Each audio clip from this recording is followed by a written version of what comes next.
ان کے لیے اور تمام شہدائے اسلام کے لیے ایک سورہ فاتحہ۔ بسم اللہ الحمدللہ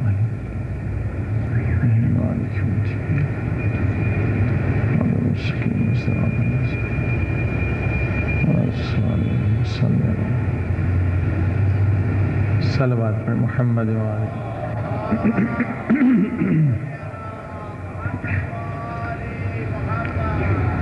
بسم اللہ الرحمن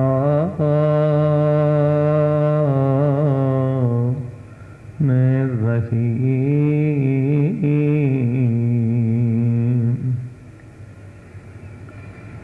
الحمد للہ رب العالمین۔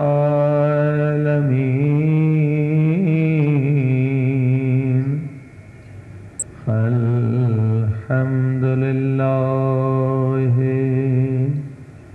کما هو أهله،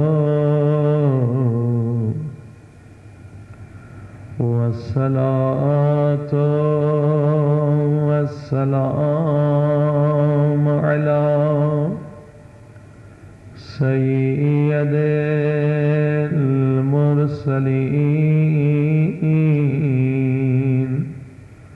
وخاتم النبيين أبي القاسم محمد وآله الطيبين الطاهرين المعصومين۔ زمانے کے امام کے ظہور کے لیے سب مل کے دعا۔ الہی عظم البلاء وبرخ الخفاء وانكشف الغطاء وانقطع الرجاء وضاقت الأرض ومنعت السماء وأنت المستعان وإليك المشتكى وعليك المؤول في شدة والرخاء۔ اللهم صل على محمد وآل محمد أولي الأمر الذين فرضت علينا طاعتهم وعرفتنا بذلك منزلتهم، ففرج عنا بحقهم فرجا عاجلا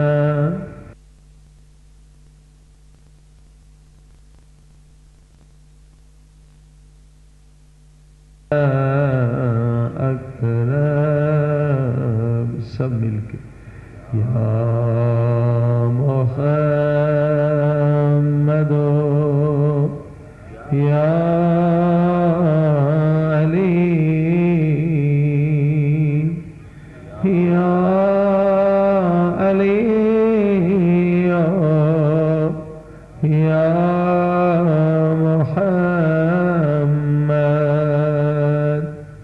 یا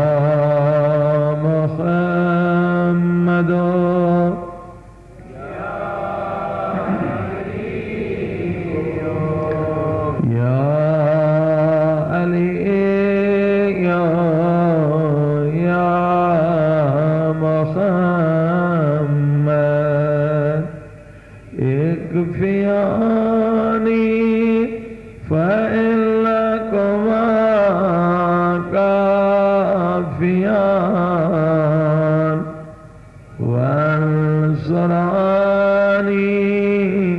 فإنكما ناصران يا مولانا يا صاحب الزمان يا مولانا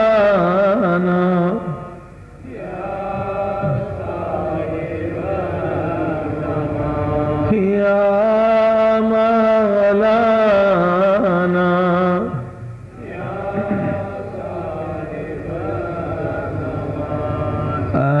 الغاث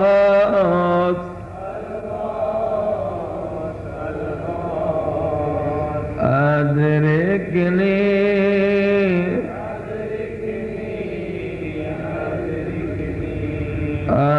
الساعة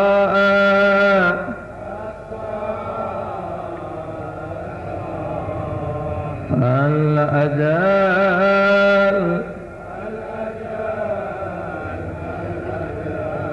يا أرحم الراحمين بحق محمد وآله الطاهرين صلوات.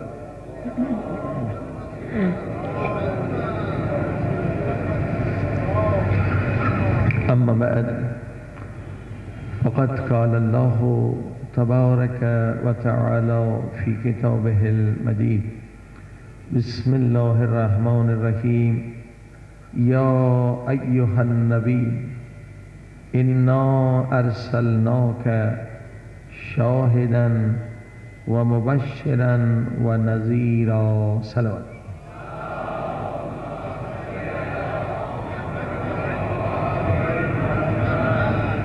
معزز سامعین، پروردگار عالم کا ارشاد ہو رہا ہے سورہ مبارک احزاب میں، اے میرے نبی، ہم نے تمہیں شاہد بنا کر بھیجا ہے، ہم نے تمہیں رسول بنا کر بھیجا. آپ رسول بھی ہیں، نبی بھی ہیں، اور امت پر شاہد بھی ہیں، مبشرن اور بشارت دینے والے بھی ہیں، ونذیرا اور ڈرانے والے بھی ہیں. صلوات پڑھی محمد وعلیہ.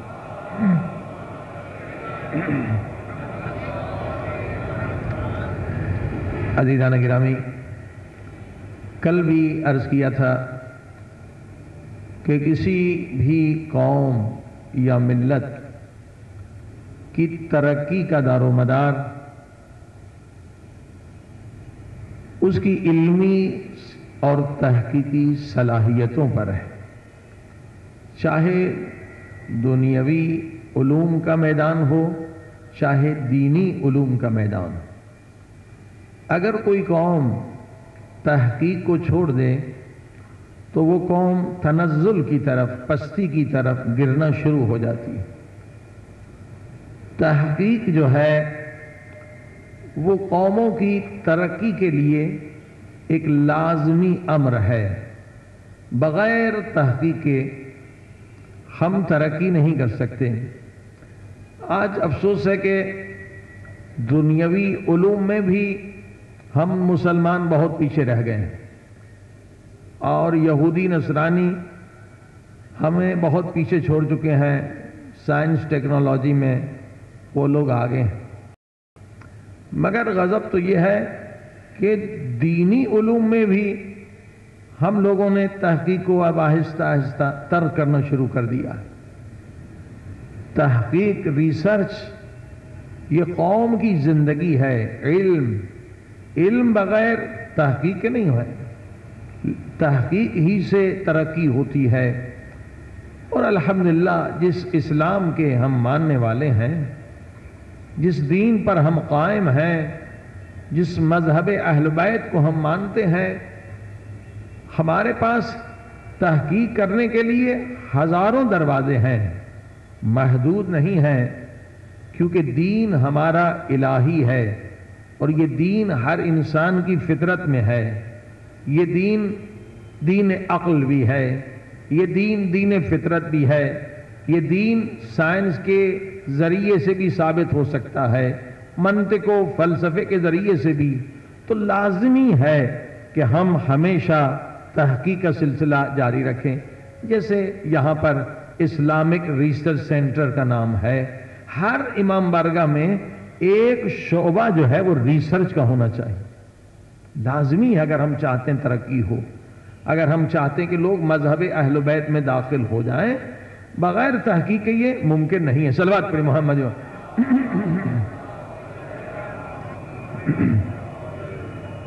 اور پہلے مشکلات ہوا کرتی تھی کہ جناب آپ نے تحقیق کر لی ہے, اب آپ اسے لوگوں تک کیسے پہنچائیں. یہ انٹرنیٹ نے مشکلات حل کر دی ہیں. جو بھی تحقیقی مضمون ہو آپ کروڑ انسانوں تک پہنچا سکتے ہیں. کروڑ انسان جو ہے وہ آپ کے مضمون کو پڑھیں گے, سوچیں گے, فکر کریں گے. اگر اس میں کوئی دلیل ہوگا, اگر کوئی بات معقول ہوگی تو یقیناً اہل عقل جو ہے اسے قبول کر لیں گے. لہذا دوبارہ ضرورت اس بات کی ہے کہ مجالس میں بھی تحقیقی گفتگو ہونی چاہیے. مجالس کے جتنے مراکز ہیں وہاں بھی ایک سینٹر کم سے کم تحقیق کرے. مختلف باتیں ہیں, مختلف عنوانات ہیں. صلوات پڑھی محمد.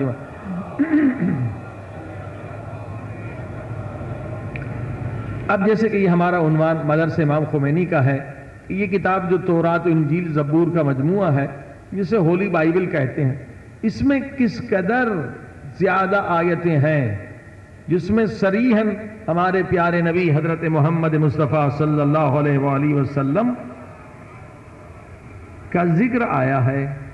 مولا علی علیہ الصلوۃ والسلام کا ذکر ایک مرتبہ نہیں, تورات و انجیل میں 20 سے زیادہ مقامات پر مولا علی کا تذکرہ ہے. مگر آپ کسی نوجوان سے پوچھ لیں کہ بھئی کہاں پر ہے, انہیں نہیں پتا. کس مقامات پر ہے نہیں پتا.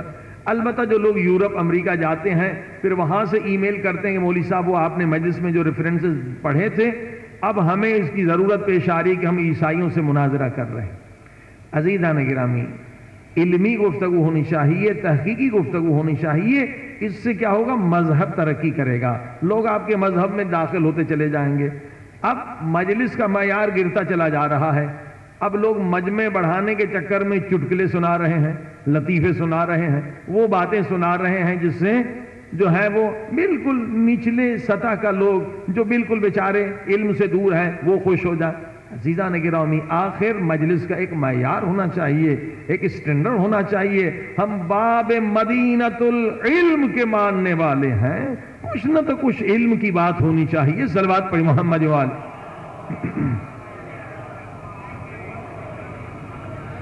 اور یہ فقط ہم نہیں کہہ رہے بلکہ قرآن ہمیں دعوت تحقیق دے رہا ہے. کتنی مرتبہ قرآن نے کہا افلا یعقلون, یہ کیا ہے, دعوت فکر ہے, تحقیق کرو. کیا تمہیں اللہ نے عقل نہیں دی, تم فکر کیوں نہیں کرتے. اس سے بھی آگے بڑھ کر ایک آیت سنیے, الذین یتبعون الرسول النبی الامی الذی یجدونہ مکتوبا عندہم فی التوراۃ والانجیل. ایک زبردست آیت ہے جو مسلمانوں کو دعوت تحقیق دے رہی ہے. اے مسلمانوں, خدا کہہ رہا ہے سورہ اعراف, اے مسلمانوں جس نبی کا تم کلمہ پڑھتے ہو معلوم ہے کہ وہ نبی کون ہے, وہ کتنا عظیم الشان ہے. کیا ہم نے نہیں کہا وما ارسلناک الا رحمۃ للعالمین, یہ نبی صرف تمہارا نبی نہیں بلکہ عالمین کے لیے نبی ہے, عالمین کے لیے رحمت ہے. سنو اے مسلمانوں, جس نبی کا تم کلمہ پڑھ رہے ہو خدا فرما رہا ہے ہم نے تمہارے نبی کا ذکر تورات میں بھی کیا ہے اور انجیل میں بھی کیا ہے. تورات میں بھی کیا ہے, انجیل میں بھی کیا. یہ ہمیں بتلایا جا رہا ہے. پروردگار, ہم تو قرآن کے ماننے والے ہیں, ہمیں کیوں بتلایا جا رہا ہے کہ تمہارے نبی کا ذکر تورات میں بھی ہے، انجیل میں بھی ہے؟ اور یہاں صیغہ جو ہے یجدونہ، یہ مضارع کا صیغہ ہے جو دلالت کرتا ہے زمان حال پر بھی، زمان مستقبل پر بھی. یعنی خدا یہ کہہ رہا ہے کہ ہر زمانے میں تمہارے نبی کا ذکر تورات میں بھی رہے گا، انجیل میں بھی رہے گا. کوئی یہودی، کوئی عیسائی جتنی کوشش کر لے تمہارے نبی کا ذکر تورات انجیل سے نکال نہیں سکتے. یہ کائے کے لیے خدا بتا رہا ہے؟ یہ دعا تو نہیں ہے، یہ اس لیے بتایا جا رہا ہے کہ ہم تحقیق کریں. ہاں جی، اگر ہم تحقیق نہیں کریں گے تو کیسے کسی کو مسلمان بنائیں گے؟ خدا دعوت دے رہا ہے کہ تمہارے نبی کا ذکر تورات میں جاؤ، تورات میں دیکھو کہاں کہاں تمہارے نبی کا ذکر آیا. تمہارے نبی کا ذکر انجیل میں ہے، جاؤ تحقیق کرو کہاں کہاں تمہارے نبی کا ذکر انجیل میں آیا ہے، تاکہ عیسائیوں کو پکڑ پکڑ کے وہ آگے دکھاؤ کہ دیکھو ہمارے نبی کا ذکر تمہاری تورات میں ہے، انجیل میں ہے. اور دیکھ رہے ہیں آپ کہ اسی طریقے سے لوگ مسلمان ہو جاتے ہیں. صلوات پڑھی محمد وال.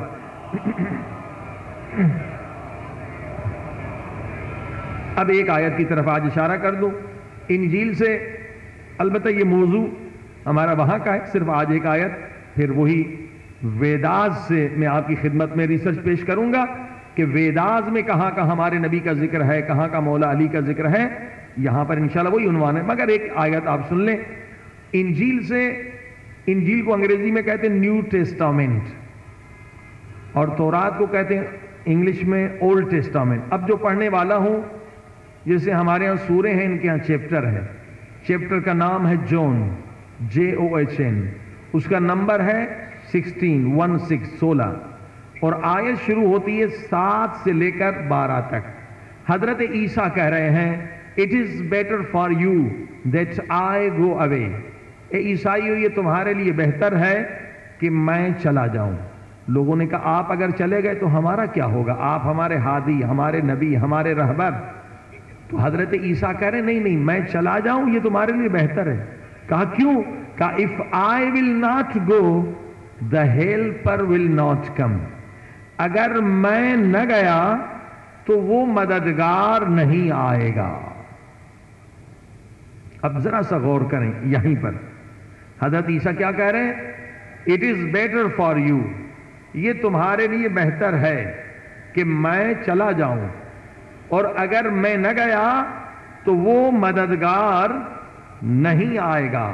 یہ جملے بتا رہے ہیں کہ it is better for you, یعنی حضرت عیسیٰ کے یہ جملے بتا رہے ہیں کہ میرے بعد جو آنے والا ہے وہ مجھ سے افضل ہے. لوگوں مت گھبراؤ، جو میرے بعد آنے والا ہے وہ مجھ سے افضل ہے. اور بعد والی آیت یہ تصدیق کر رہی ہے. صلوات پڑھی محمد والے.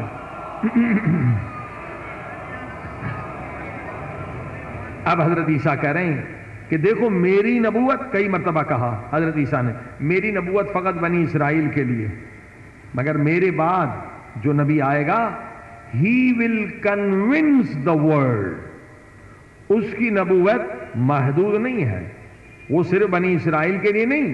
he will convince the world، اس کی نبوت عالمین کے لیے ہے، پوری کائنات کے لیے ہے. یہ دوسری دلیل کہ وہ نبی جو ہے وہ حضرت عیسیٰ سے افضل ہے. اب لوگوں نے کہا، حضرت عیسیٰ سے پوچھنے لگے کہ اس نبی کا نام کیا ہے. اب حضرت عیسیٰ فرماتے ہیں کہ اس نبی کا نام فارقلیط ہے. فے الف رے قاف قلم لام یہ توئے، یہ عبرانی زبان کا لفظ ہے کہ میرے بعد آنے والے نبی کا نام فارقلیط ہے. اب نام بتلا دیا. اب جب اسلامی ریسرچ کرنے والے علماء نے ریسرچ کی کہ یہ فارقلیط کیا ہے، اس لفظ کا ترجمہ کیا ہے، کہ حضرت عیسیٰ نے کہا کہ میرے بعد آنے والے نبی کا نام فارقلیط ہے. جا کے ڈکشنریوں کو اٹھایا جو ہیبرو یعنی عبرانی سے ڈائریکٹ عربی میں ترجمہ دکھا رہی تھی، ہیبرو ٹو عربک ڈکشنریوں کو اٹھایا کہ اگر اس فارقلیط کے لفظ کو ہم سیدھا عبرانی سے عربی میں ترجمہ کریں تو کیا ترجمہ بنتا ہے؟ تو سبھی حیران ہو گئے کہ فار کلید کو اگر عبرانی سے عربی میں ترجمہ ہم کریں تو بنے گا احمد، صلوات میں محمد۔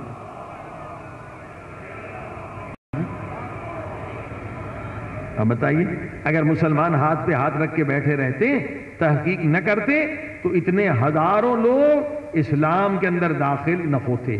اب جب یہ تحقیق سامنے آئی، کئی لوگ جو ہیں انہوں نے اسلام قبول کر لیا، عیسائیت کو چھوڑ دیا، اور عیسائیت کو خطرہ ہونے لگا تو انہوں نے کیا کیا؟ اب یہ جو تورات انجیل آپ دیکھ رہے ہیں، یہ کتابیں جو ہیں وہ قرآن کی طرح تو نہیں ہے کہ اس میں رد و بدل نہ ہو۔ یہ جب چاہتے ہیں ترجمہ بدل دیتے ہیں، جب چاہتے ہیں آیتیں بدل دیتے ہیں۔ لہذا انہوں نے خیانت کیا کی کہ فار کلید کو نکال کر لکھ دیا روح القدس۔ ٹھیک، فار کلید کا ترجمہ کیا کیا؟ روح القدس۔ مگر سبحان اللہ، خدا کا انتظام دیکھیے، اللہ نے صرف نام نہیں بتایا بلکہ صفات بھی بتائی۔ صفت کیا بتائی؟ کہ اس نبی کی ایک صفت یہ ہے کہ وہ عالمین کے لیے he will convince the world، اور دوسری صفت یہ ہے کہ he will not speak on his own authority۔ Clear آیت آج بھی موجود ہے، چیز ہے کہ ترجموں میں انہوں نے خیانت کی، مگر ہیبروں میں، عبرانی میں جو آج بھی انجیل ہے اس میں نام فارکلیت ہے، مگر یہ صفت جو ہے اس پر توجہ فرمائے کہ وہ نبی جس کا نام فارکلیت ہے، حضرت عیسیٰ کے بعد آئے گا، اس کی ایک صفت یہ ہے کہ he will not speak on his own authority۔ وہ نبی وہ ہوگا کہ اپنے مرضی سے بات نہیں کرے گا، وہی کہے گا جو وہی کہے گی۔ صلوات پڑھیں محمد۔ ہاں جی، اب یہاں عیسائی فرار نہیں کر سکتا۔ یہ کس نبی کی شان ہے کہ وما ارسلناک الا رحمت للعالمین، یہ ہمارے نبی کی شان ہے۔ اور یہاں انجیل کہہ رہے he will convince the world، اور دوسری صفت he will not speak on his own authority، تو قرآن کی آواز آ رہی ہے وما ينطق عن الهوى ان هو الا وحی یوحی، یہ نبی وہ ہے جو وحی کے بغیر کوئی کام نہیں کرتا۔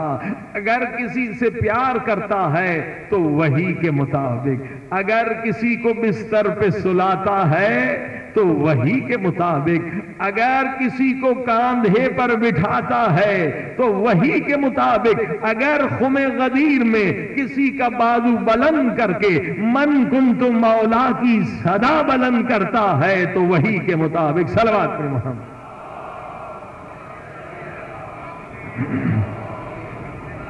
عزیزان اکرام، تحقیق کے بغیر قومیں تباہ و برباد ہو جاتی ہیں۔ قوموں کی ترقی کا دار و مدار تحقیق پر ہے۔ اور یاد رکھیے، جو پاکستان ہندوستان میں فتنے ہیں، جھگڑے، اتنی جنگیں ہوئیں، یقین جانی اگر مسلمان تحقیق کرتے تو یہ تباہی نہ ہوتی، یہ جنگیں نہ ہوتی، اکثریت مسلمان ہو جاتی۔ یہ تو انگریزوں نے آ کے تعصبات پھیلا ہے، اس سے پہلے مغل حکومتوں میں فسادات نہیں ہوتے تھے، تعصبات نہیں ہوتے تھے، مگر ہماری کمزوری یہی کہ تحقیق کے دروازے کو بند کر دیا گیا کہ یہ ویداز جو ہندوؤں کی آسمانی کتابیں ہیں، 4 اتھروید، یجروید، ساموید، رگ وید، یہ آسمانی کتابیں، باقی کتابوں کی اہمیت اتنی زیادہ نہیں ہے، پران ہے، 18 پرانے ہیں اور کتاب بھی ہے، مگر اصل بیسک جو ہے ہندوازم کی یہ ہے۔ مگر ہندوؤں نے، ان کے پنڈتوں نے یہ خیانت کی کہ یہ کتاب سنسکرت میں، اور سنسکرت پڑھنا دوسروں پر حرام، تو عوام کو ان کتابوں سے دور رکھا۔ انہیں پتا تھا کہ اگر عوام کی دسترس ان کتابوں تک پہنچ گئی تو اس کتاب میں تو نبی کا نام بھی ہے، مسلمانوں کے نبی کا نام بھی ہے، اور ان کے رہبروں کا نام بھی ہے۔ اگر اس کتاب تک لوگ پہنچ گئے تو اس میں قیامت بھی ثابت ہے، اس میں معاد بھی ثابت ہے، اس میں توحید بھی ثابت ہے۔ صلوات پڑھی محمد وآلہ۔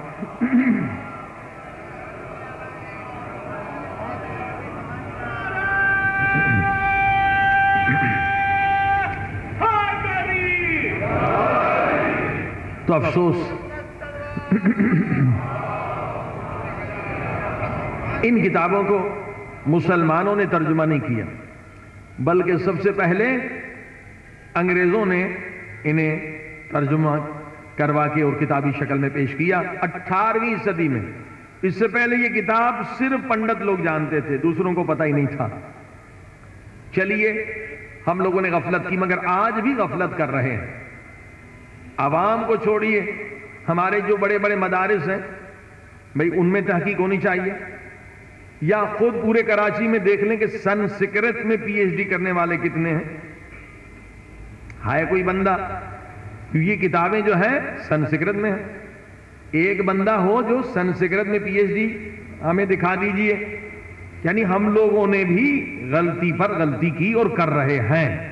کیا ہمارے پاس ایسے نوجوان نہیں جو سنسکرت میں پی ایچ ڈی کریں اور ان کتابوں کا صحیح ترجمہ کریں؟ اب انگریزوں نے جب تورات و انجیل سے ہمارے نبی کا نام نکالا تو کیا وہ ویدوں میں رہنے دیں گے؟ ترجمہ انہوں نے ہی کیا ہے۔ عزیزان گرامی، انتہائی ضرورت ہے کہ ہم تحقیق کی طرف متوجہ ہو جائیں۔ تحقیق کے بغیر قومیں ترقی نہیں کر پاتی۔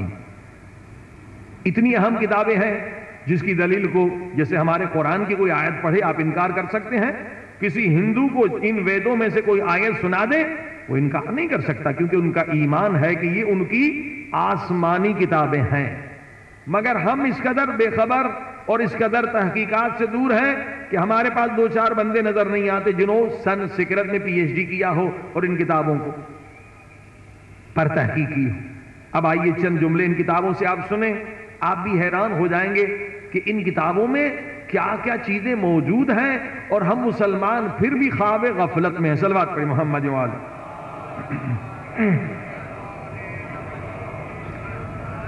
اب یہ بچہ جانتا ہے نا یہ سورہ الحمد للہ رب العالمین۔ ہر مسلمان ہر نماز میں پڑھتا ہے الحمد للہ رب العالمین۔ اب Rig Veda book number 5 chapter 81 اور ان کی آیت یا ورس جو بھی سمجھے 1، ہم کہتے ہیں الحمد للہ رب العالمین، اور رگ وید کے اس ایڈریس پر 5واں بک 81 چیپٹر پہلی آیت، اس دنیا کے بنانے والے کے لیے تعریف۔ بھئی الحمد کا یہی تو ترجمہ ہے نا کہ تمام تعریفیں رب العالمین، عالمین کے رب کے لیے۔ اور رگ وید میں آیت موجود ہے کہ اس دنیا کے بنانے والے کے لیے تعریف۔ چلیے جی دوسرا جملہ ہم کہتے ہیں الرحمن الرحیم۔ اب رگ وید تیسری کتاب بک کا نمبر 3 چیپٹر 34 اور اس کا ورس نمبر 1، ہم کہتے ہیں الرحمن الرحیم، اور اس میں لکھا ہے جو دینے والا رحیم ہے۔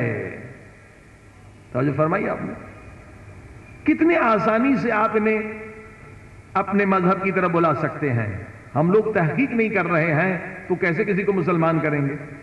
وہ کہتے ہیں کہ ایک آدمی تھا بڑا طاقتور، ڈاکو قسم کا آدمی تھا، اسے کہ بنیا مل گیا ہندو، تو بندوق سینے پہ رکھ کر کہا کلمہ پڑھو۔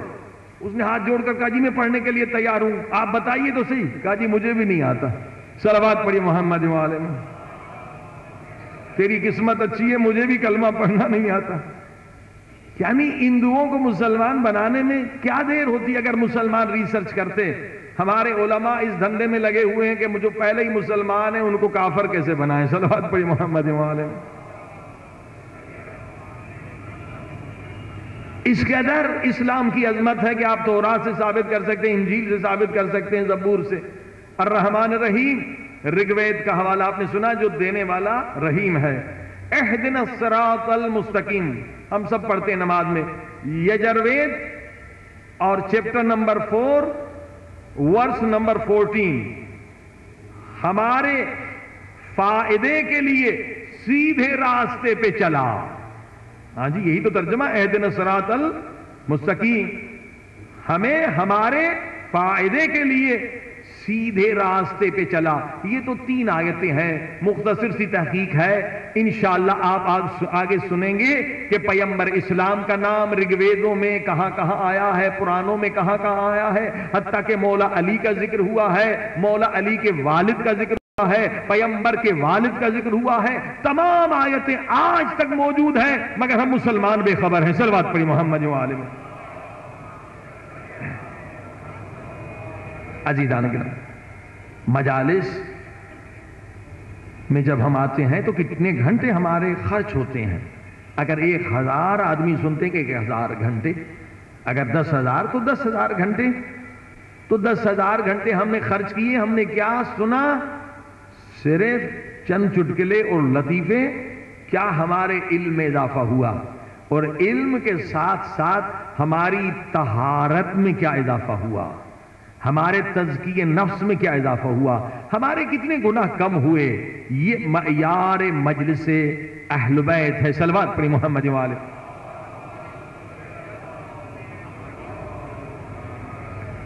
تزکیہ نفس بھی اتنا ہی اہم ہے. اگر تزکیہ نفس نہیں ہے تو مجلس کے مقصد سے ہم ہٹ رہے ہیں.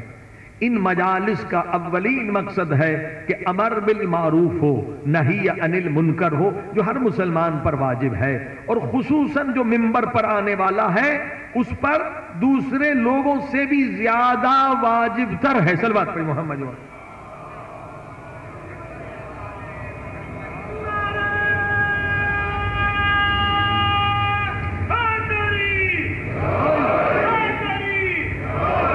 امام فرماتے ہیں, معصوم فرماتے ہیں, اگر ایک عالم دیکھ رہا ہے کہ معاشرے میں گناہ ہو رہا ہے, بدعت ہو رہی ہے, مگر وہ مصلحت کی وجہ سے, ڈر کی وجہ سے, دوسرے مفادات دنیاوی کی وجہ سے امر بالمعروف نہ کرے, تو اس کی سزا کیا ہے؟ معصوم فرماتے ہیں اگر کوئی عالم دیکھ رہا ہے کہ بھئی مسجدیں خالی ہو رہی ہیں, لوگ نمازی کم ہیں, مجلس میں آتے جاتے دیکھ رہے ہیں علماء ہمارے ممبر پر آنے والے کہ بعض خواتین حجاب ان کا صحیح نہیں ہے, ان کے بال نظر آ رہے ہیں, یہ کیا منکر ہے. اسے عربی میں منکر کہتے ہیں, گناہ ہے, مخالفت خدا. ایک منکر کو دیکھا, ایک گناہ کو دیکھا ایک عالم نے, مگر آنکھیں بند کر لیں اور ممبر پہ صرف فضائل پڑھ کے چلا گیا. تو معصوم کیا فرماتے ہیں؟ فرماتے ہیں کہ عالم اگر معاشرے میں گناہ دیکھ رہا ہے, بدعت دیکھ رہا ہے, اور مصلحتاً خاموش رہے تو اس پر خدا کی بھی لعنت پڑتی ہے اور زمین آسمان کے فرشتوں کی بھی لعنت. بتائیے, ہم دیکھ رہے ہیں ایک منکر ہے, مجلس میں مومنین آئے ہیں مگر بعض کی داڑھی نہیں ہے. ہم دیکھ رہے ہیں کہ داڑھی رکھنا اہل بیت کی فقہ میں واجب ہے. اگر ہم خیال کریں کہ جناب سیکریٹری صاحب کی داڑھی نہیں ہے, یہاں تو سارے ہی داڑھی والے ہیں. صلوات پڑھی محمد و آلہ. ہاں جی, جنہوں نے ہمیں دعوت دی ہے ان کی داڑھی نہیں ہے. اگر ہم نے پڑھ لیا تو شاید آئندہ سال ہمیں دعوت نہ ملے. اگر ہم نے یہ خیال کیا تو امام کہتے تو لعنت خدا سے نہیں بچ سکتا. یہ تو نے دیکھا ایک منکر, عمل کرنا ان کا کام ہے. جب تو عالم ہے, اسٹیج پہ دیکھ رہا ہے کہ اتنے لوگ بغیر داڑھی کے ہیں, دیکھ رہا ہے کہ لوگ نمازی نہیں ہے, دیکھ رہا ہے کہ لوگ بعض خواتین حجاب نہیں کر رہی, پھر بھی تو صرف فضائل سنا کے چلا جا رہا ہے, امر بالمعروف نہیں کر رہا, تو امام جعفر صادق فرماتے اس عالم پر خدا کی لعنت پڑتی ہے. عزیزان گرامی, جو امر بالمعروف نہ کرے وہ عالم ملعون ہے, اس پر خدا کی لعنت ہے. اور اگر ہم ان ملعون کے مجلسوں میں جائیں تو ہم پہ تو کچھ رحمت پڑے گی نا. جو امر بالمعروف کرتے ہی نہیں ہے, کہنے کے باوجود امر بالمعروف نہیں کرتے ہیں, تو ہم بھی ان کے گناہ میں کچھ نہ کچھ شریک ضرور ہوں گے. صلوات پڑھی محمد و آلہ. یاد رکھیے, اولین مقصد ان مجالس کا امر بالمعروف ہے. یہ مقصد ہے امام حسین کی شہادت کا عظیم الشان مقصد ہے کہ امر بالمعروف زندہ ہو جائے, نہی عن المنکر زندہ ہو جائے, تزکیہ نفس انسانوں کے نفوس پاک ہو جائیں۔ مولا نے کیوں فرمایا؟ مولا خطبے دے رہے تھے، یزیدی نہیں سن رہے تھے، اثر نہیں ہو رہا تھا۔ فرمایا اے لشکر یزید کے سپاہیوں، میں مسلسل تمہیں ہدایت کر رہا ہوں، مگر دیکھ رہا ہوں کہ تم پہ اثر نہیں ہو رہا۔ اس کی وجہ بتاؤں؟ کیونکہ تمہارے پیٹ، تمہارے شکم حرام کی غذا سے بھرے ہوئے ہیں۔ اللہ اکبر۔ یعنی مولا کہہ رہے ہیں کہ اگر کسی کا شکم حرام سے بھرا ہوا ہے تو حسین کی مجلس بھی سن لے، اثر نہیں ہوگا۔ عزیزان گرامی، تو مولا کی شہادت کا کیا مقصد ہے؟ کہ لوگوں کو حرام سے بچاؤ۔ اگر لوگ حرام کھانے کے عادی ہو گئے تو امام زمانہ بھی آ جائیں تو ان کی نصیحت کا بھی اثر نہیں ہوگا۔ صلوات پڑھی محمد والے۔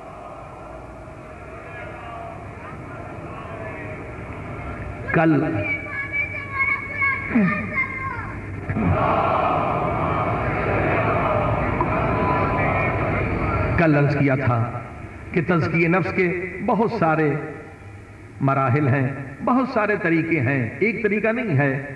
قرآن نے، اہل بیت نے بہت سارے طریقے بتلائے ہیں۔ ایک انسان ایک طریقے سے ہدایت پاتا ہے، دوسرا انسان دوسرے طریقے سے ہدایت پاتا ہے۔ انسانوں کے مزاج بھی الگ ہیں، طبیعتیں بھی الگ ہیں، تو پروردگار نے ہدایت کے لیے بھی بے شمار راستے خلق کیے ہیں، کوئی محدود نہیں ہے۔ جیسے کل آپ نے سنا کہ انسان جو ہے اگر یہ سوچے کہ میرے اندر یہ بیماری ہے تو بیماری سے بچنا ہر انسان چاہتا ہے۔ مولا علی نے کہا یہ جو گناہ ہے یہ نفس کی بیماری ہے، اسے انسان تو ختم کر کے اس دنیا سے جا۔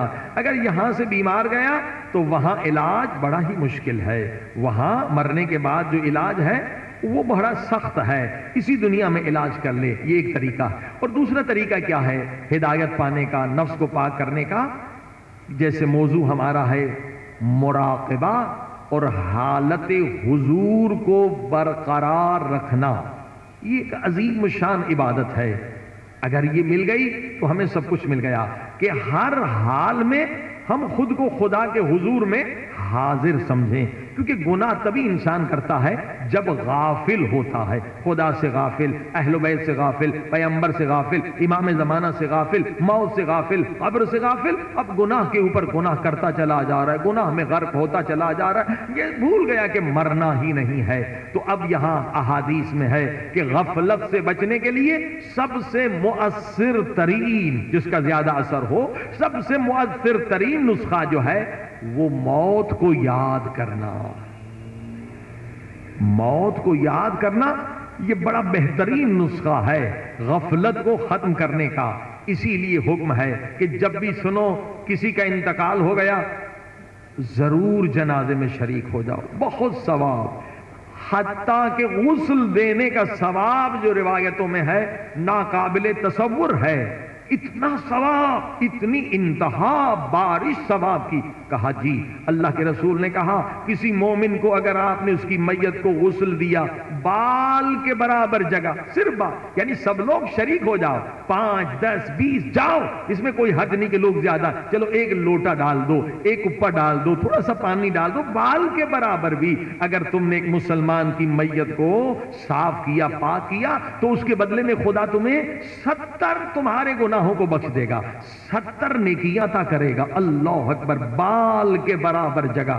اتنا ثواب کیوں ہے؟ تاکہ انسان جب میت کو دیکھے گا تو سوچے گا کہ ایک دن مجھے بھی مرنا ہے، دیکھے گا یہی انسان تھا، زندگی میں کیسے چلتا تھا، زندگی میں کیا شان تھی، آج کس طرح سے بیچارہ ہے، کبھی گردن ادھر ڈھلک رہی ہے، بازو ادھر گر رہا ہے، پاؤں ادھر، آج بیچارہ مجبور ہے۔ عزیزان گرامی، تاکید ہے کہ کم سے کم ہفتے میں ایک مرتبہ قبرستان میں ضرور جایا کرو، مگر رات کو قبرستان میں جانا کہتے ہیں مکروہ ہے، روایات بھی ہیں، رات کو نہ جائیں تو بہتر۔ بہترین اوقات کیا ہے قبرستان؟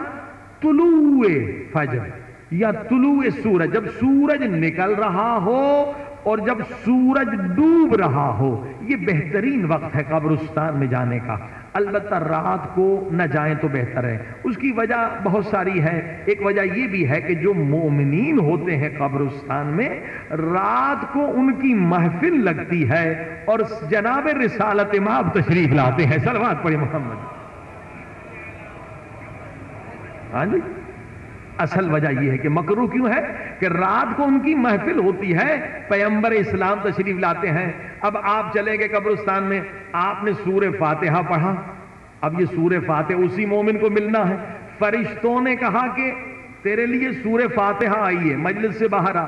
اب وہ مجلس سے پیغمبر سے نکلنا نہیں چاہتا، یہ کراہت ہے اس کے لیے، مگر مجبور ہے کیونکہ آپ نے اس کے لیے سورہ فاتحہ پڑھی تو اس نے آ کے واپس لینی ہے. تو اس طرح کی وجہ بتائی ہے علماء نے کہ رات کو جانا مکروہ ہے، البتہ صبح کو جا سکتے ہیں. طلوع کے وقت جو ہے اور غروب کے وقت جانا بہت ثواب. صلوات پڑھی محمد جواد.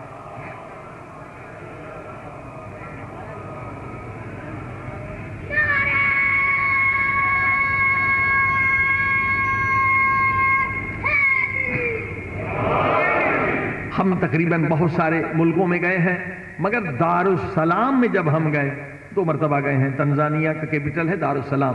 ہمیں ایک چیز بہت اچھی لگی، واقعاً یہ اچھی سنت ہے. وہ کیا؟ نماز فجر کے بعد تقریباً اچھے خاصے مومنین آتے ہیں نماز فجر میں. 50-100 مومنین نماز فجر پڑھنے کے بعد سیدھا قبرستان جاتے ہیں ہر روز، اور وہاں مجلس سے امام حسین ہوتی ہے. سبحان اللہ. ہم نے کہا بھئی یہاں تو مرنے کو جی چاہ رہا ہے. صلوات پڑھیے محمد جواد. ہاں جی، یہ کتنی اچھی سنت ہے کہ ڈیلی 100 کے قریب مومنین قبروں میں آتے ہیں. سورہ یاسین بھی ہوتی ہے اور اس کے ساتھ مجلس سے مولا حسین کا ثواب ان قبروں میں رہنے والوں کو ملتا ہے. تو عزیزان گرامی، تاکید ہے قبروں میں جائیں، قبرستان جائیں. ہفتے میں نہیں تو چلیے 2 ہفتے میں چلے جائیں، البتہ ہر روز جانا کیا کہنا. اور وہاں ذکر کریں، دعا پڑھیں، جو بھی کریں، مگر کہتے ہیں وہاں فکر کرنا بہت زیادہ ثواب ہے. فکر کریں، آپ ذکر سے بھی فکر کریں. فکر کیا کرنا کہ آخر ایک دن مجھے یہاں آنا ہے. ہاں جی، میں چاہوں یا نہ چاہوں آنا تو ہے. اور بھلا میں نے کوئی بندوبست بھی کیا ہے؟ یہ جو 70 سال کی زندگی، یہاں تو بنگلہ بنا لیا، گھر فلیٹ جو بھی بنا لیا، اور لائٹ بھی ہے، پنکھا بھی ہے، اے سی بھی ہے، سب کچھ. یہ یہاں آنا ہے تو یہاں کے لیے میں نے کوئی پنکھا بھی لگایا ہے، کوئی لالٹین بھی جلائی ہے، کوئی اے سی بھی ہے، یا خاک ہی خاک، تاریخی ہی تاریخی، گھٹن ہی گھٹن.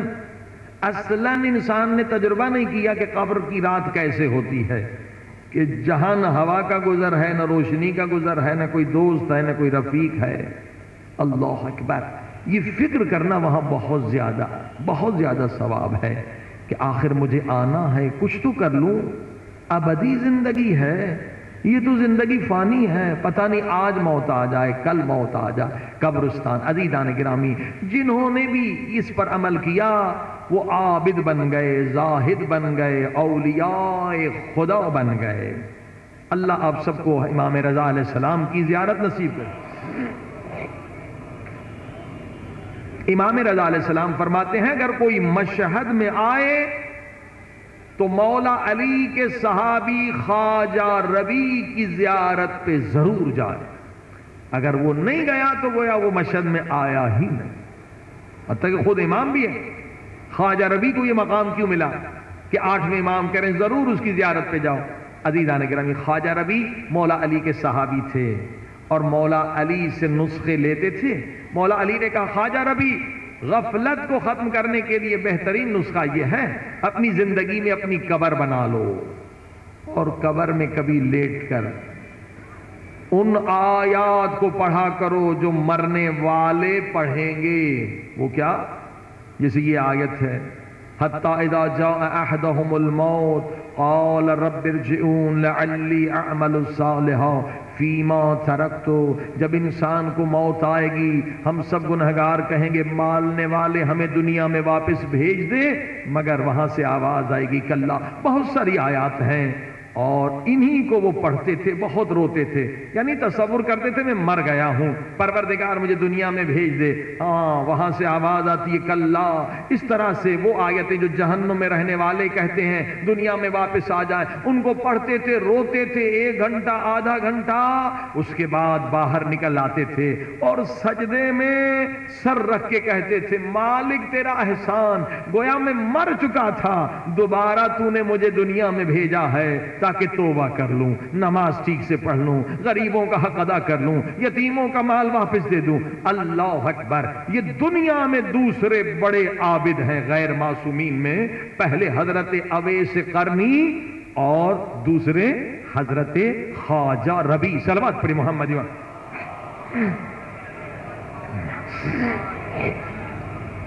اب ہم نے کہیں مجلس میں یہ بات پڑھی تو مجلس کے بعد کسی نے کہا مولوی صاحب اگر ہم اپنی قبر بنا لیں اور لیٹ جائیں تو وہیں ہارٹ فیل ہو جائے گا، کیا بات کر رہے ہیں؟ صلوات پڑھی محمد والے۔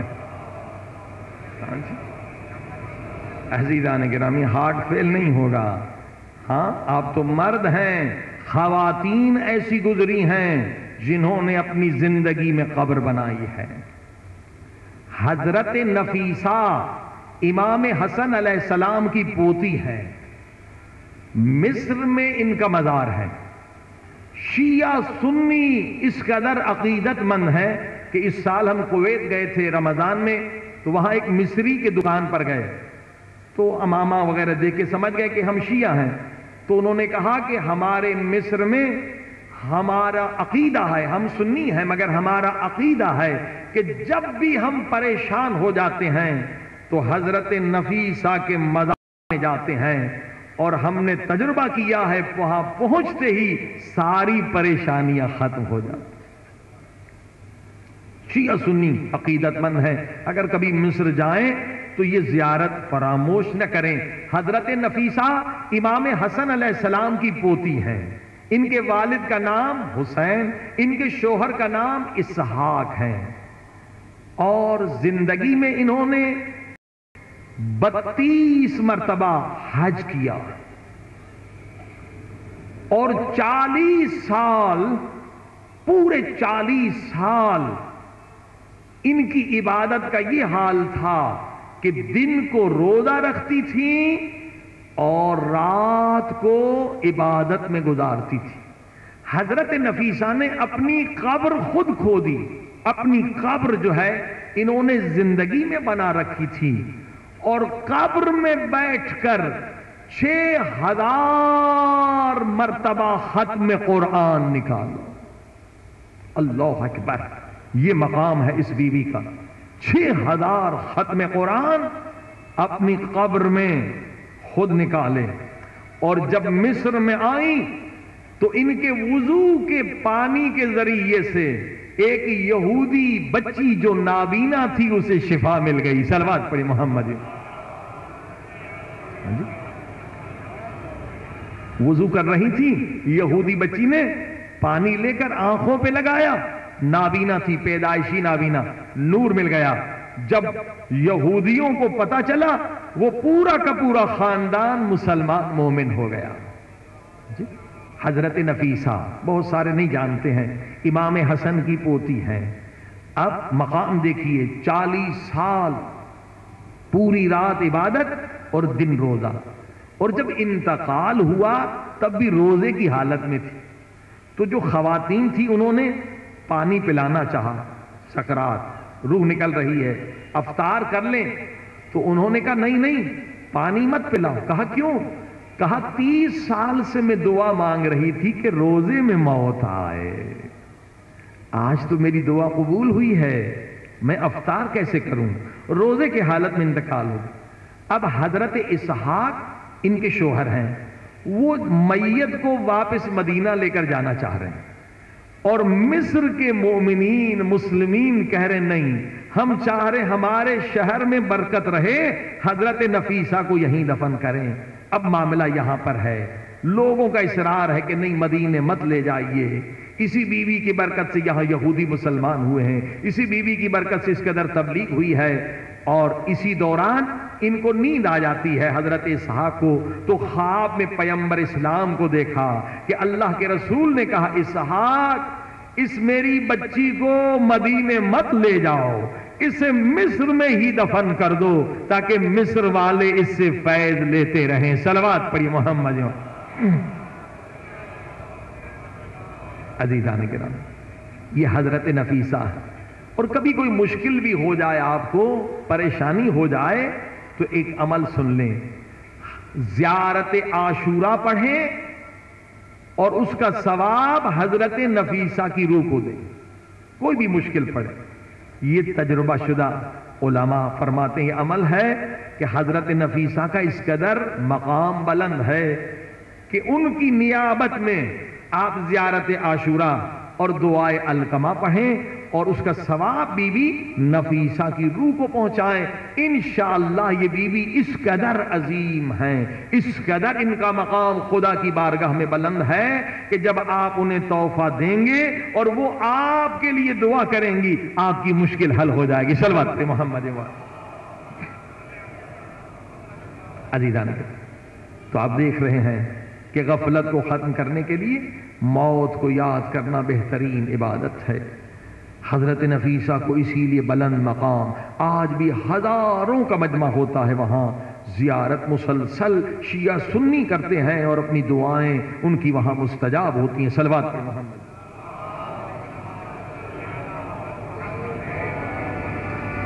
آئیے خدا کی بارگاہ میں چلیں۔ پروردگار ہمیں بھی اس طرح سے اپنی قبر کو سنوارنے کی توفیق عطا فرما، ہمیں بھی اس طرح سے غفلت سے نجات عطا فرما۔ اللہم صلی علی محمد و آل محمد وعجل فرجہم، سب مل کے بلند اللہم صلی علی محمد و آل محمد وعجل فرجہم اللہم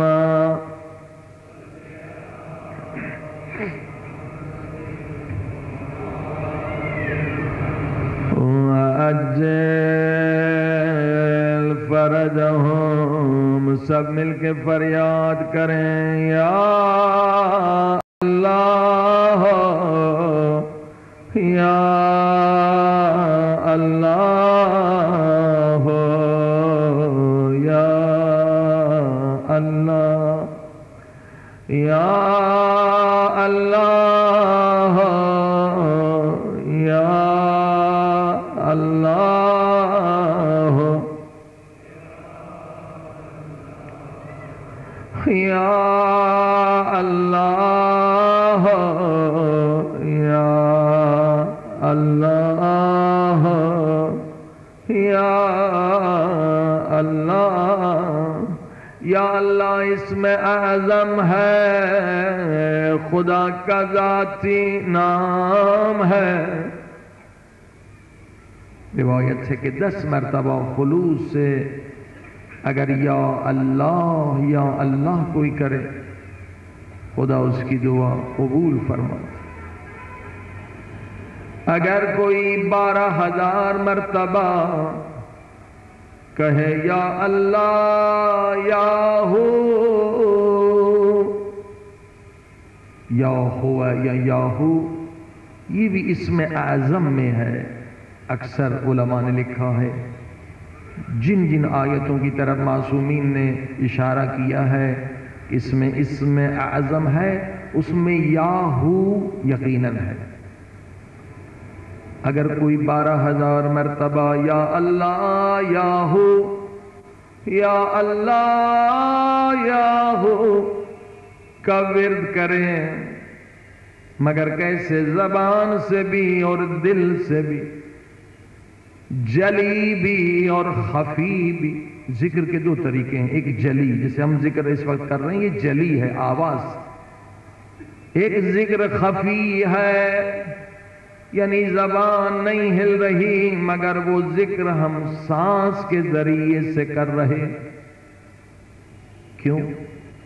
اس لیے کہ انسان کی زبان تھک جاتی ہے. آخر یہ زبان اس طرح سے ہے کہ تھک جاتی ہے مگر انسان کبھی سانس لینے سے نہیں تھکتا کہ سانس کے بغیر انسان کی زندگی نہیں.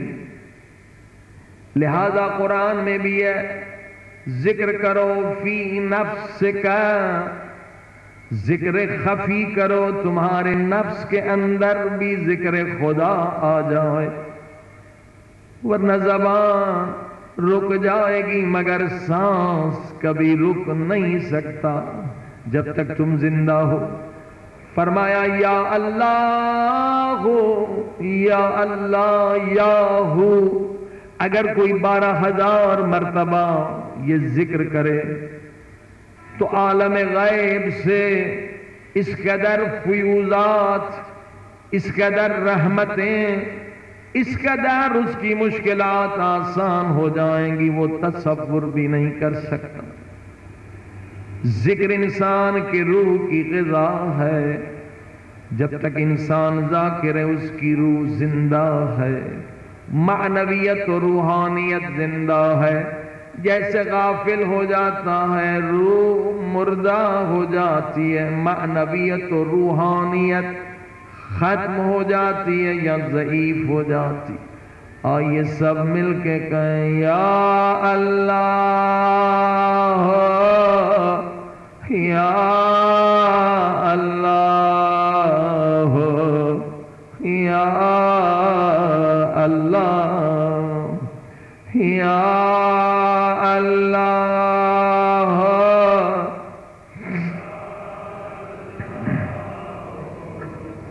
یا اللہ. اے خدا تجھے واسطہ اس درد بھرے منظر کا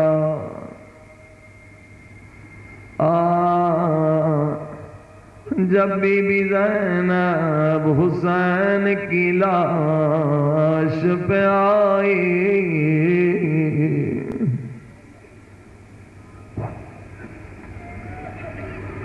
بی بی زینب کی نظر حسین کی لاش پہ پڑے. آئے خدا آئے خدا،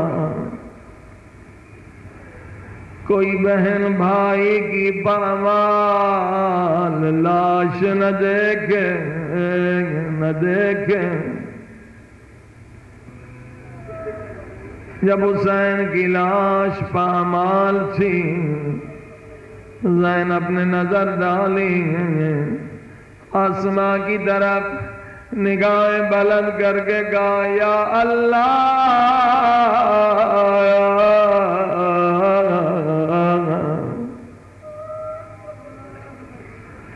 زینب نے کیا فریاد کی، یا اللہ یا اللہ میرا حسین ایسا تو نہ تھا، زہرا کا لال اس قابل تو نہ تھا کہ اس کے بدن پہ گھوڑے دوڑائے جائیں. اے خدا اے خدا، یہ تیرا حسین ہے، تیرے نبی کا فرزند ہے، تیری زہرا کا دل بند ہے. میرے اللہ بی بی زینب کے آنسوؤں کا تجھے واسطہ. آج جو اس مجلس میں مومن آئے ہیں ہمارے گناہوں کو بخش دے، ہماری خطاؤں کو بخش دے. یہی وقت ہے دعا کے مستجاب ہونے کا، جب آنکھوں میں آنسو ہوں سب مل کے کہیں یا غفار یا غفار یا غفار یا غفار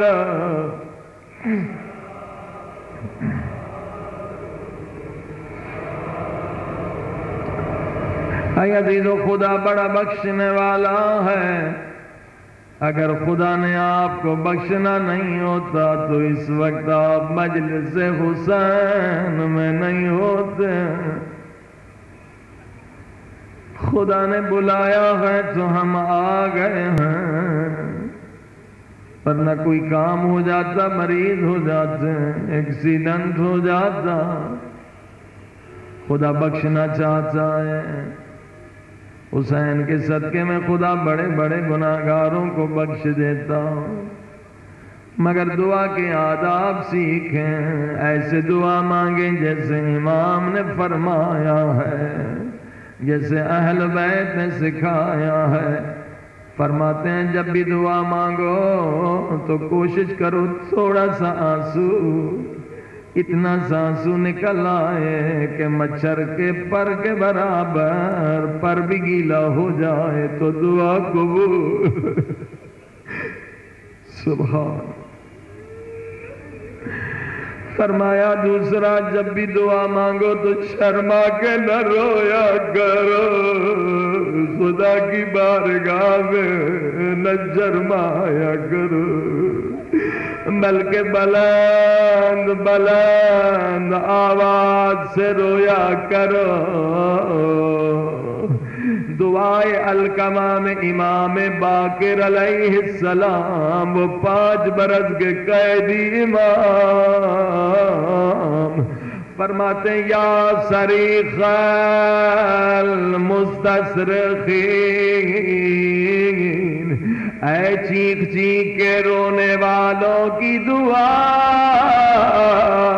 قبول کرنے والے میرے اللہ.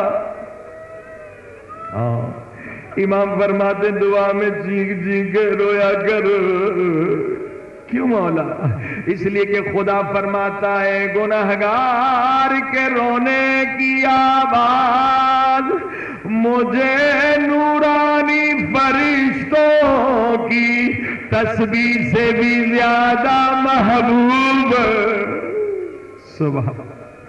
خدا آپ کے رونے کی آواز سننا چاہتا ہے، پھر آپ کیوں نہیں رونا چاہتے؟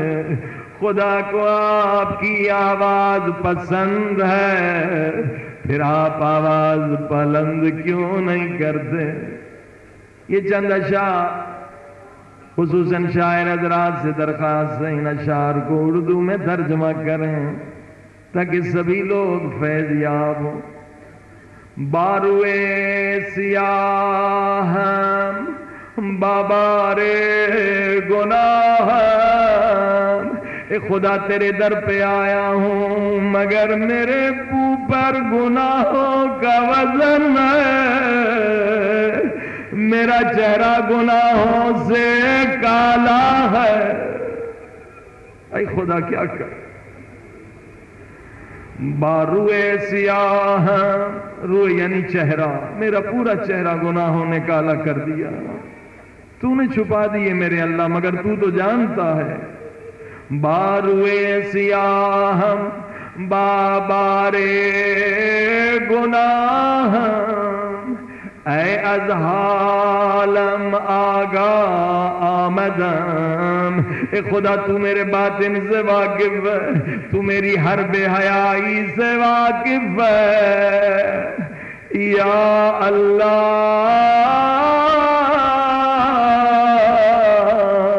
اے خدا میں تیرے در پہ آیا. سب مل کے کہیں یا اللہ یا اللہ یا اللہ.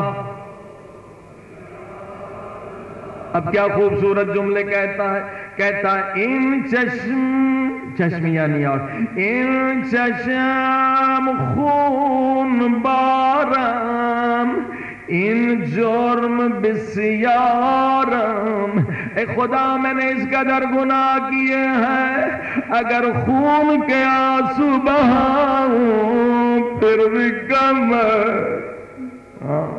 اگر خدا انسان کی خدا کی عظمت کو سمجھے، کس کے دربار میں میں نے گناہ کیے؟ خدا کی دربار میں، خدا کی دربار میں میں نے توہین کی ہے۔ ان چشم خون بارا این جرم بسیارم، تو شے ندارم غیر از نال و اے خدا اس گریے کے سوا میرے پاس کوئی اور سرمایہ نہیں۔ یا اللہ یا اللہ یا اللہ۔ سبحان۔ اب خدا کی رحمت کو جوش دلانے کے لیے شاعر کہتا ہے، من آسی تو غفار، آسی ہے خدا، میں گنہگار ہوں، مگر میں گنہگار ہوں تو کیا ہوا؟ من آسی تو غفار، میں اگر گنہگار ہوں تو غفار ہے۔ من رسوا تو ستار، اگر میں رسوا و ذلیل ہوں تو کیا ہوا؟ تو ستار ہے، تو غفار ہے۔ من بندے تو دلدار، میں تیرا بندہ ہوں، تو گنہگاروں کا دلدار ہے۔ من غافل تو آگاہ، میں اگر غافل ہوں تو آگاہ ہے۔ یا اللہ یا اللہ یا اللہ، بلند یا اللہ۔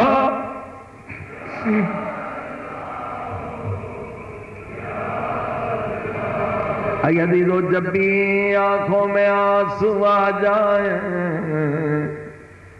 ایک دعا ضرور مانگا کریں، انشاءاللہ ان مجلسوں میں دعا مستجاب ہوتی ہے۔ اس وقت کو ضائع نہ کریں، جب بھی آنکھوں میں آنسو آئیں یہ دعا مانگا کریں، میرے اللہ تب تک مجھے موت نہ دینا جب تک میری آنکھیں حسین کی زری کی زیارت نہ کر لے۔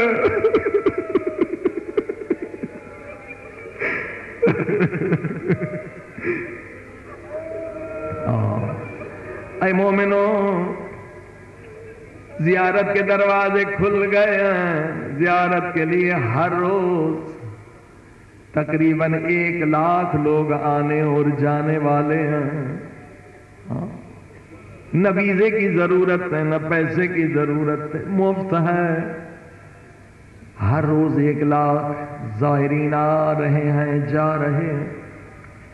خود عراق میں 10 لاکھ کے قریب زائرین کا مجمع، مگر یہ زائرین کے دروازے کیسے کھلے معلوم ہے؟ مفت میں نہیں کھلے۔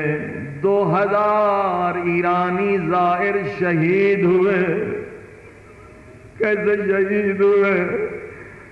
چونکہ بارڈر دونوں طرف بند تھے، یہ چھپ چھپ کے وہاں سے جاتے تھے۔ جو میدان جنگ تھا ایران عراق کے زمانے، جہاں مائنز بچھائی ہوئی تھی، مگر ان زائرین کو اپنے جان کی فکر نہ تھی۔ عاشق حسین کسی مائنز پہ پاؤں پڑتا تھا، ایک مرتبہ صدا بلند ہوتی تھی، یا حسین مولا تیرے قاسم پہ قربان۔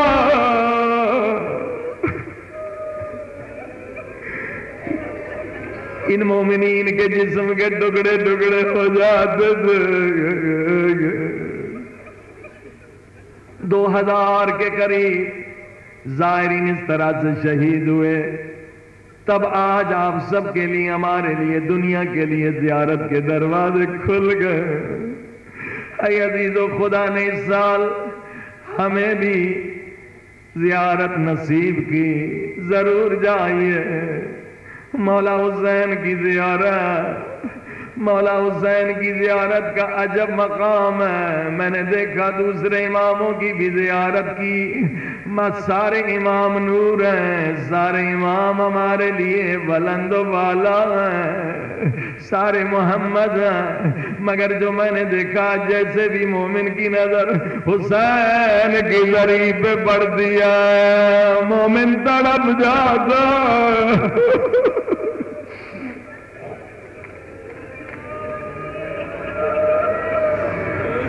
مومن اپنے حال میں نہیں رہتا، تڑپ جاتا ہے۔ میں نے کتنے مومنین کو دیکھا اتنا روئے تھے، اتنا روئے تھے، ان کی آنکھیں سوج گئی تھی۔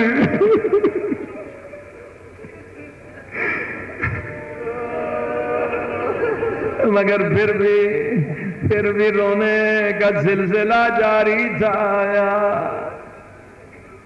اور ایک دوسری چیز جو میں نے وہاں مولا کی ذریع کے قریب دیکھی، دوسرے معصومین کے ذریع کے قریب مجھے وہ چیز نظر نہیں آئی۔ ہر 5 منٹ کے بعد کوئی مومن درد بھری آواز سے فریاد کرتا تھا، یا حسین۔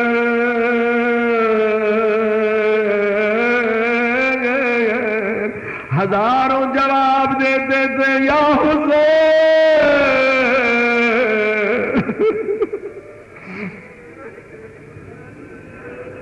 میں نے بہت سوچا یہ آواز دوسرے اماموں کی ذریع پہ بلند کیوں نہیں ہوتی؟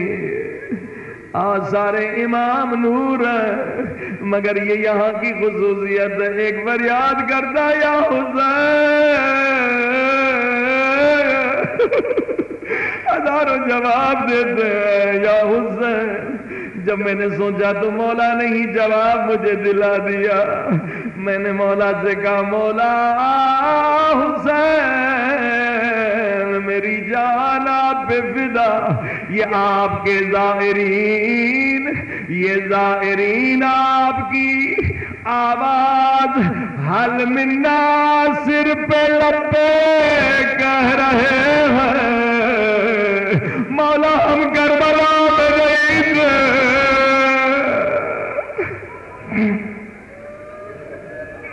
مولا ہم اب آئے ہیں، اب آئے ہیں، مولا اگر ہم کربلا میں ہوتے تو تیرے علی اکبر کے سینے پہ برچھی نہ لگتی۔ مولا یہ آپ کی حل من ناصر کا جواب ہے۔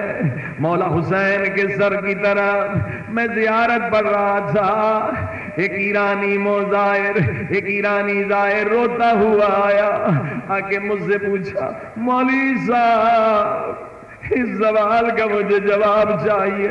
میں نے کہا بسم اللہ۔ زائر نے رو کر کہا، بڑی دیر سے میں علی اصغر کی قبر تلاش کر رہا ہوں، اور مجھے بتائے علی اصغر کی قبر۔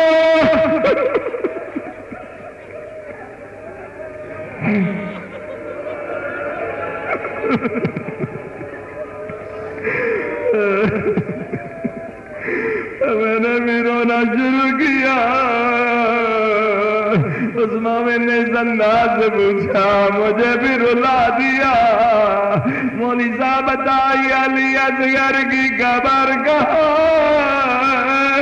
میں نے کہا وہ ظاہر ایرانی علی اصغر کی قبر کو تلاش نہ کرو، علی اصغر کی قبر حسین کے سینے پہ ہے۔ پروردگار ان رونے والی آنکھوں کو قیامت کے رونے سے بچا لے، جو آنکھیں حسین کے غم میں رو رہی۔ انہیں قبر کے رونے سے بچا لے۔ میرے اللہ ہمارے چھوٹے بڑے گناہوں کو بخش دے۔ میرے اللہ ہمیں اعمال صالحہ بجا لانے کی توفیق دے۔ میرے اللہ مجلس میں جو مومن مومنات دینی دنیاوی جائز تمنائیں لے کر آئیں، دعائیں، سب کی دعاؤں کو مستجاب فرما۔ جو مریض انہیں شفا دے، جو پریشان ان کی پریشانیاں دور کر دے، جو بے اولاد ہے انہیں اولاد عطا فرما، جو علماء ذاکرین بے گناہ قید میں انہیں رہائی عطا فرما۔ ہماری اس عبادت کو قبول فرما۔ ہم سب کو امام زمانہ کی زیارت نصیب فرما۔ ربنا تقبل منا انک انت السمیع